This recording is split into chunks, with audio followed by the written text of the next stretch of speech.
सत्संग भवन, ये पूरा परिसर गुंजायमान रहा। हम सभी ने बड़े ही भाव से आनंद लिया उस महोत्सव का। दरअसल कृष्णावतार का उद्देश्य ही मानव के कल्याण का है।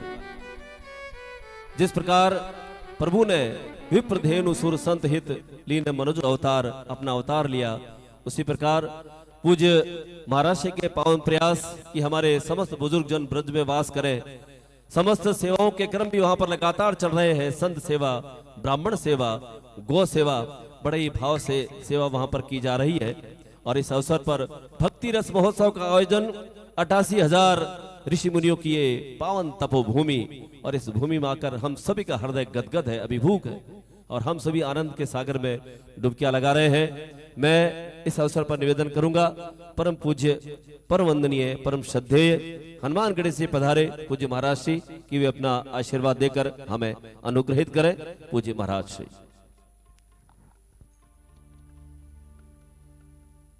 जय जय सिया राम। लोकाभिरामम रणरंगधीरम राजीव नेत्रम रघुवंशनाथम कारुण्य रूपम करुणाकरंतम श्रीरामचंद्रम शरणम प्रपद्ये। मनोजुगम मारुतुल्य वेगम जितेन्द्रियम बुद्धिमतां वरिष्ठम वातात्मजं वानर यूथ मुख्यम श्रीरामदूतम शरणम प्रपद्ये। सर्वप्रथम इस पवित्र पावन भूमि नैमिषारण्य को प्रणाम। कण कण में विराज रहे 88,000 ऋषियों को प्रणाम। हमारे आराध्य, हमारे इष्ट देवता, हमारे अन्नदाता श्री हनुमान जी महाराज के चरणों में प्रणाम। व्यासपीठ को शोभायमान कर रहे परम पूज्य व्यास जी को भी प्रणाम, व्यासपीठ को प्रणाम। हमारे मध्य हमारे मित्र जो हर वक्त मुस्कुराते रहते हैं, चतुर्नारायण जी, आपको भी प्रणाम है। हमारे मध्य पूज्य महाराज श्री जो सबको भक्त माल की कथा सुना रहे हैं, डॉक्टर शिवम साधक जी, आपके भी चरणों में प्रणाम। जितने लोग कथा सुनने के लिए भारतवर्ष से पधारे हैं, सभी को जय जय सिया राम। अनुज बैठ जाओ, मैं 5 मिनट बोलूंगा, फिर उसके बाद छोड़ दूंगा। जितने लोग नैमिषारण्य में आए हैं, कैसा लग रहा है आपको?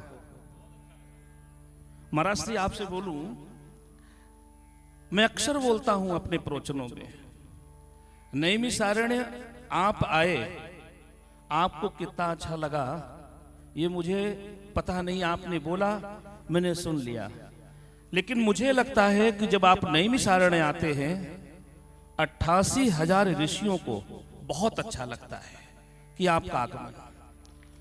एक्चुअल में महाराज श्री अगर देखा जाए, नैमिषारण्य की भूमि हमारे पूर्वजों की भूमि है, मेरी नहीं, आप सबकी। 88,000 ऋषि हैं तो हमारे ही पूर्वज।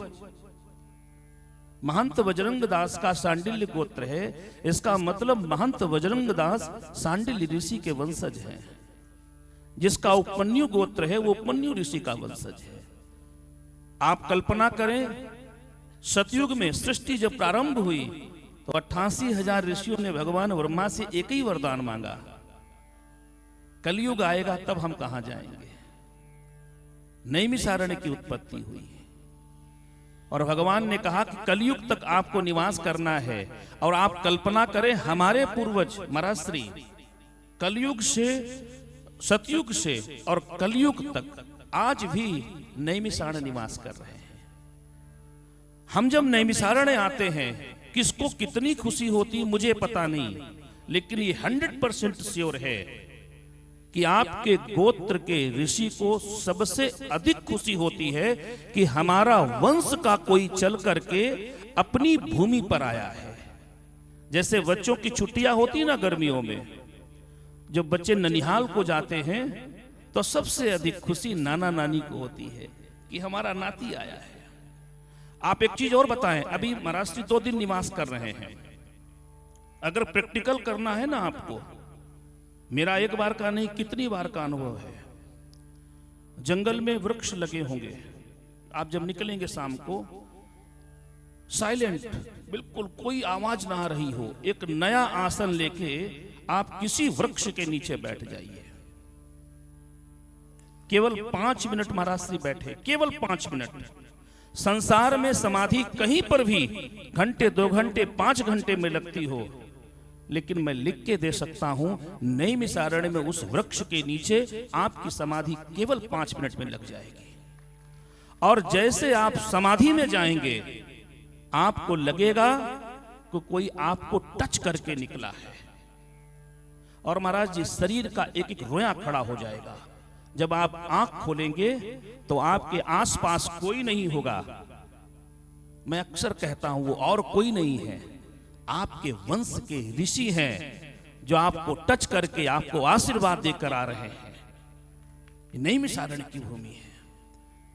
परम सौभाग्यशाली है महाराज श्री वो जो नैमिषारण्य आते हैं, और उनसे भी परम सौभाग्यशाली हैं जो नैमिषारण्य में आकर के कथा सुनते हैं। और ये तो सबका सौभाग्य है जितने लोग बैठे हैं। मैं महाराज से इससे भी कह रहा था कि यहां पर 1-2 नहीं, 3-3 कार्यक्रम हो रहे हैं। भागवत का भी श्रवण करें, भक्तमाल जी की कथा सुने, और शाम को उत्सव का भी आनंद लें। सब सौभाग्यशाली है महाराज श्री को, क्योंकि कथा का प्रारंभ है, ज्यादा नहीं बोलूंगा। मेरे मित्र हैं, मैं आशीर्वाद तो नहीं, लेकिन हनुमान जी से आपके लिए एक प्रार्थना जरूर करूंगा ना। पूछिए क्यों?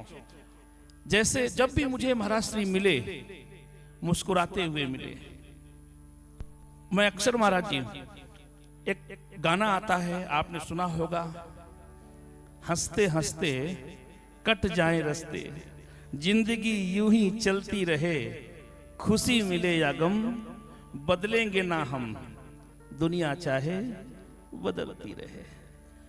मैं ऐसे हनुमान जी से प्रार्थना करूंगा, जैसे मुस्कुराते हैं आप ना, ये मुस्कुराहट ताउम्र आपकी बनी रहे।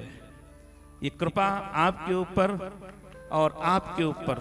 अभी आप बहुत युवा हैं, इस भूमि से सब आशीर्वाद लेकर जाएंगे ना आप।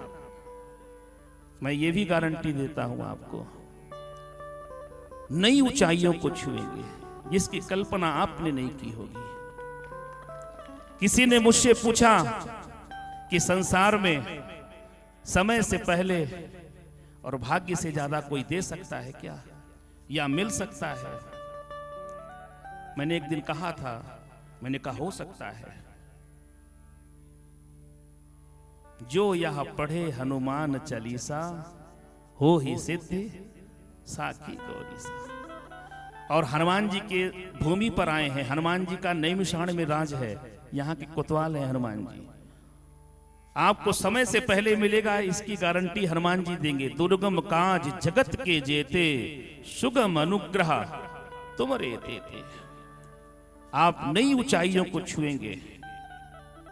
देश में नहीं, पूरे विश्व में आपका यश, आपकी कीर्ति श्री हनुमान जी महाराज बनाएंगे। ऐसे कृपा आपके ऊपर रहे।